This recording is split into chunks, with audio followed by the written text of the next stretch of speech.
Kalau keseharian ya apa ya, terasa kehilangan lah Pak. Kalau saya kan istilahnya nggak pernah pisah Pak sama Bapak itu kan. Jadi selalu Bapak tuh kemana ya saya selalu ikut. Makanya ini dia nggak ada, jadi apa ya, saya tuh ngerasa kehilangan banget itu loh Pak. Nggak ada teman cerita, nggak ada teman curhat itu Pak. Jadi kayak apa ya, kayak sendiri gitu. Kayak ngerasa sendiri gitu loh Pak, sepi. Kadang di rumah juga sendiri.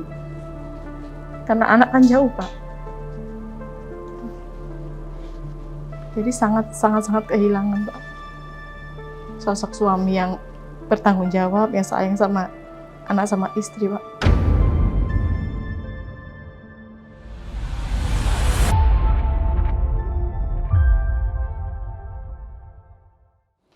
Senin 11 Agustus 2025 akan digelar sidang pembacaan vonis pada kasus yang menggemparkan, yaitu tewasnya 3 anggota Polri di Waikanan, Lampung. Tribun Sumsel dan Sri Puku TV berkesempatan mewawancarai Ibu Sasnia, istri AKP Lusianto, mantan Kapolsek Negara Batin Waikanan, Lampung, dalam program Saksi Kata. Mari kita ikuti wawancara Tribun Sumsel dan Sri Puku TV berikut ini. Kami pertama-tama mengucapkan turut berduka ya Bu. Ya Pak. Bagaimana kondisi selama menanti ya, terus anak juga. Iya Pak. Besok ikut apa? Ikut Pak. Ikut ya. Bisa diceritakan apa yang Ibu rasakan dan keluarga atau anak-anak selama proses ini? Selama proses persidangan Pak, kami dari sidang pertama sampai sidang kemarin hadir terus Pak. Kami dari Lampung ke Palembang. Ya kadang berangkat malam sampai Palembang tuh subuh langsung ke persidangan. Kami selalu semangat Pak, pokoknya hadir terus, nggak pernah nggak hadir. Anak juga ikut? Kalau anak masih di Jakarta Pak, masih belajar. Jadi dia ikut waktu sidang pertama sampai kira-kira 3 kali lah Pak. Selanjutnya kami terus yang hadir, saya sama keluarga almarhum suami. Kalau boleh flashback ya Bu ya, kesan terakhir gitu dengan almarhum sebelum peristiwa itu, apa yang sempat diceritakan atau apa yang sempat Ibu lihat, apakah ada perubahan atau apakah ada pesan terakhir yang sempat terungkap gitu? Kalau perubahan sih nggak ada Pak, istilahnya ya kak saya nggak apa ya, nggak ngasih, pokoknya nggak ada yang aneh gitu Pak. Kalau Bapak itu ya biasa kerja, terus waktu itu kan bulan puasa tuh Pak, habis sahur tuh ya biasa dia tuh kan kalau habis subuh tuh kan nggak tidur lagi tuh Pak, habis subuh itu beres-beres terus kan bersih-bersih. Nah itu terus kalau saya sih nggak ada firasat apa-apa sih Pak. Dia cuman ngomong besok mau gerbek sabung gitu kan. Terus doain ya mudah-mudahan sukses katanya. Terus kata saya iya hati-hati kata saya Pak. Nah itu berangkat dari asrama itu habis sholat asar Pak, sekitar jam 4. Ya dia sore itu Pak.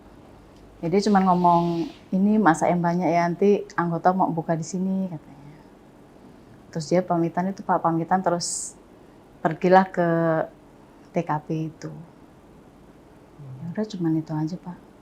Terus saya dengar kabar, pertama dengar kabar itu dari anggota itu Pak, ada yang telepon, katanya anggota Polsek ada yang ketembak katanya gitu Pak. 3 orang termasuk Pak Kapolsek kan. Nah kalau pikir saya sih nggak sampai meninggal gitu loh Pak. Ada itu saya langsung telepon sama kanitnya, Saya nanya, Bapak gimana? Kataku kan. Terus kata Kandit, gak apa-apa Bu, Bapak cuman ketembak kakinya gitu Pak. Saya telepon, HP-nya nggak diangkat. Aktif Pak, tapi nggak diangkat.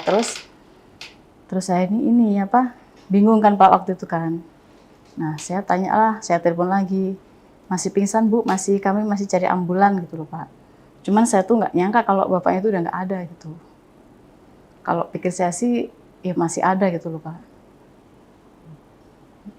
Ini malam, Bos. Itu mau buka puasa Pak, maghrib. Dengar kabarnya itu maghrib. Sudah masak. Iya Pak, kami udah masak, itu Pak udah banyak. Itu kan mau buka bersama loh Pak di asrama itu. Kan saya kemanapun Bapak Dida saya ikut. Untuk seluruh anggota Polsek.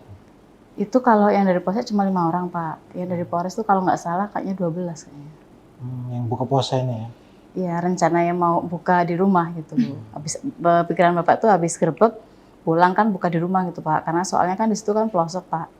Jadi kan kalau mau cari rumah makan tuh kayaknya susah gitu loh Pak. Makanya buka di rumah aja. Ya.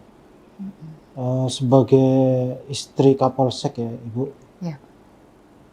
Tentu mengalami aktivitas sehari-harinya, melihat Bapak ya selama ini. Apa kesan yang Ibu tangkap secara karakter Bapak ini, orangnya seperti apa sih di rumah maupun dalam pekerjaan? Kalau di rumah tuh Bapak tuh istilahnya seorang suami yang sangat bertanggung jawab Pak. Dia tuh sangat sayang sama anak, sama istri, sama keluarga.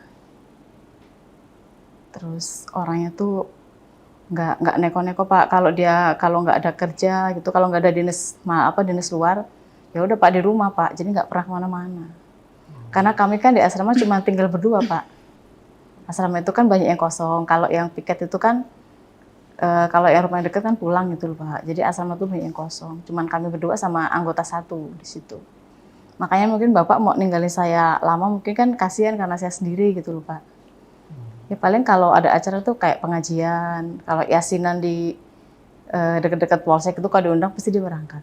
Hari-hari ya seperti itu Pak. Nggak pernah yang namanya pergi jauh-jauh gitu tuh jarang Pak. Kecuali kalau ke Polres ya. Kalau ke Polres, dari Polsek ke Polres itu kan jaraknya tuh kalau ini 3 jam Pak. Kurang lebih 3 jam. Ke kanannya, ke Belambangan Lumpuhnya. Ya lumayan jauh Pak dari kami. Kalau Bapak tuh ya orangnya nggak neko-neko lah Pak. Orangnya apa adanya, seperti itulah. Paling kalau keluar ya pamitan, paling misalkan kayak maghrib gitu ibadah Pak di masjid. Sampai Isya dia nggak pulang. Dia pulang habis Isya Pak. Di sana kan ngobrol itu sama warga-warga situ, komplek-komplek masjid itu. Makanya di negara Batin tuh banyak yang paham sama Bapak ini. Karena sering keluar itu Pak. Sekarang tanpa ada Bapak lagi, sehari-hari seperti apa ini? Posisinya Ibu di negara Batin atau akan di mana? Kalau saya kan asli Prinsewu Pak, jadi kami pulang ke Prinsewu. Kalau rumah kami Prinsewu Pak, cuman kalau Bapak kan asli orang Blitang Pak, Oku Timur. Jadi kemarin kan jenazahnya kan di makam di Oku Timur. Nah kalau saya sama anak saya pulang ke Prinsewu Pak, ke rumah kami. Sekolah akan di situ juga ya? Kalau anak masih sekolah Pak. Insya Allah ini udah selesai sih Pak. Kemarin wisuda Mei, cuman dia masih ada kayak apa ya, ujian praktek apa itu Pak. Jadi masih di Jakarta. Baru semalam pulang Pak.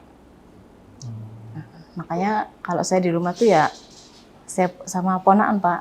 Kalau sama anak kan dia kan di Jakarta Pak.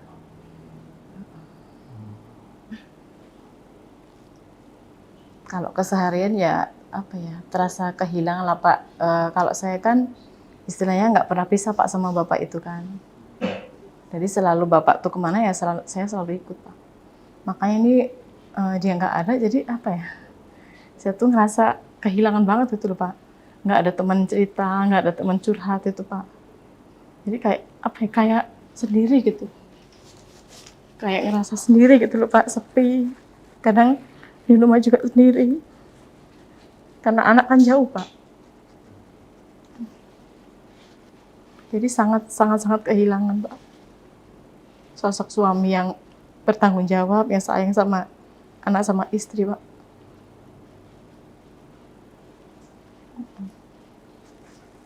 Waktu kejadian yang mengabari anak siapa itu? Saya Pak, saya langsung telepon anak Pak. Karena saya bingung Pak, di situ kan kami nggak ada saudara itu Pak. Jadi kayak merantau lah Pak ya istilahnya, jauh dari saudara kan. Makanya begitu dengar kabar bapak nggak ada itu, saya telepon kakak-kakaknya itu yang di Belitung sama anak saya Pak.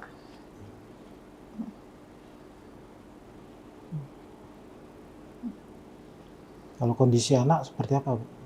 Sama Pak, sama kayak saya Pak.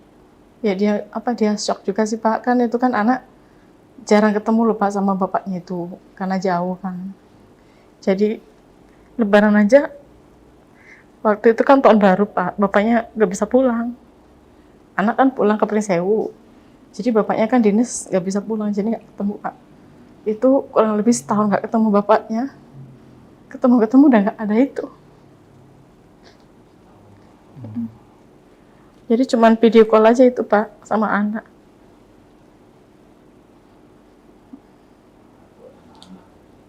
Iya Pak, insya Allah kalau amin. Ya sama Pak, dia juga menguatkan saya juga seperti itu Pak. Karena mungkin kayak anak kan udah dewasa itu Pak. Jadi ya dia mungkin ya saling menguatkan. saling menguatkan lah Pak, sama-sama Pak. Karena kami kan perempuan semua Pak, anak cuma satu ini. Cuman ini satu. Nah, selama ini, sampai proses saat ini Bu, apa yang Ibu rasakan dukungan dari lingkungan atau dari institusi atau pemerintah mungkin? Kalau dukungan, alhamdulillah Pak, semua mendukung kami Pak. Dari institusi mendukung, dari masyarakat juga banyak Pak yang mendukung Pak.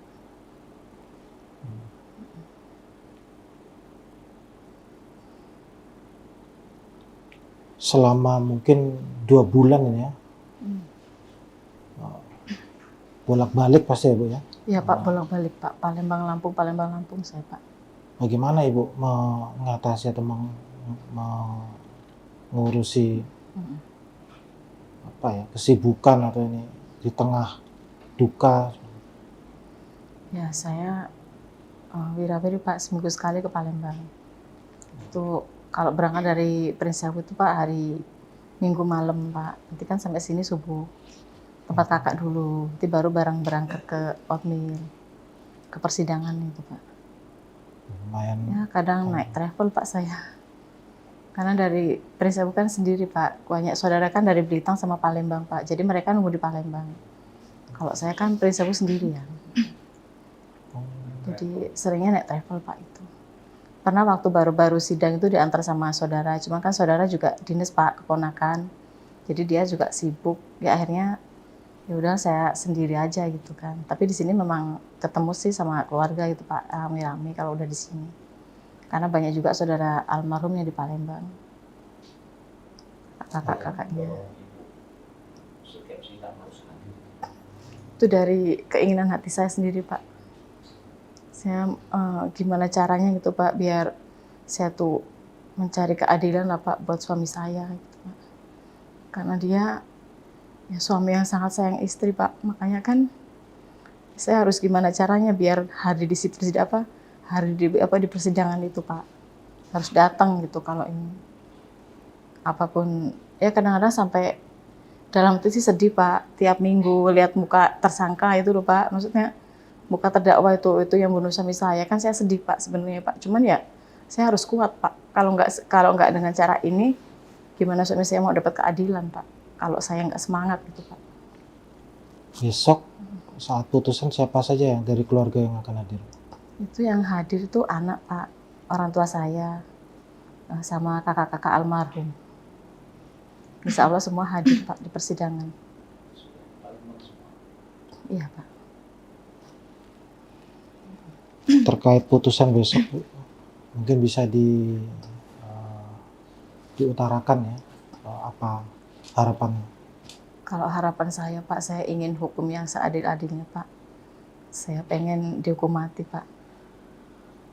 Sesuai yang dilakukan, sesuai perbuatan dia Pak. Udah menghilangkan nyawa suami saya. Terus dari keterangan Pak Otmil juga tidak ada yang istilahnya hal yang meringankan itu Pak. Malah banyak yang memberatkan. Kalau keinginan saya sekeluarga, kami sekeluarga Pak, kepingin hukum dituntut hukuman mati Pak. Pengen dihukum mati tersangkanya. Iya Pak. Bisa bicara langsung dengan hakim Iya. ataupun terdakwa. Apa yang mau Ibu sampaikan? Saya kepengen ngomong Pak sama Pak Hakim. Saya pengen terdakwa itu dihukum mati Pak. Pokoknya nggak ada yang lain Pak.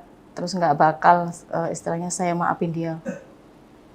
Karena udah menghilangkan nyawa suami saya Pak. Tulang punggung dari keluarga itu Pak. Ya kayaknya kami sangat merasa kecewa Pak. Kalau nggak sesuai dengan harapan kami sangat kecewa Pak sekeluarga. Karena yang kami tunggu-tunggu selama ini ya itu Pak. Pengen istilahnya tuntutan kami itu pengen dihukum mati itulah Pak, itu aja. Kalau nggak sampai ini ya dari keluarga kami sangat-sangat kecewa Pak. Karena udah menghilangkan 3 nyawa Pak, bukan cuma 1 Pak, 3 itu Pak. Jadi istilahnya udah bikin kesusahan dari 3 keluarga kami lah Pak. Ada yang anak masih kecil Pak, masih bayi. Kayak Galib kan sama tulang punggung keluarga juga Pak, bapaknya udah nggak ada. Kak saya, cuman bapak itu Pak yang kerja, saya nggak kerja. Anak masih sekolah, masih butuh biaya itu Pak. Pokoknya ya keinginan kami sekeluarga ya itulah Pak, 1 itu aja Pak, pengen dihukum mati itu aja. Semoga sesuai harapan. Ya Pak, amin Pak, amin ya Allah. Ya. Demikian Tribuners, wawancara kami dalam program Saksi Kata dengan istri korban, ya ini Ibu Sasnia yang merupakan istri almarhum AKP Lusianto, yang terus berharap adanya keadilan dalam putusan sidang kasus penembakan yang menewaskan 3 anggota Polri. Download Tribun X sekarang, menghadirkan lokal menjadi Indonesia.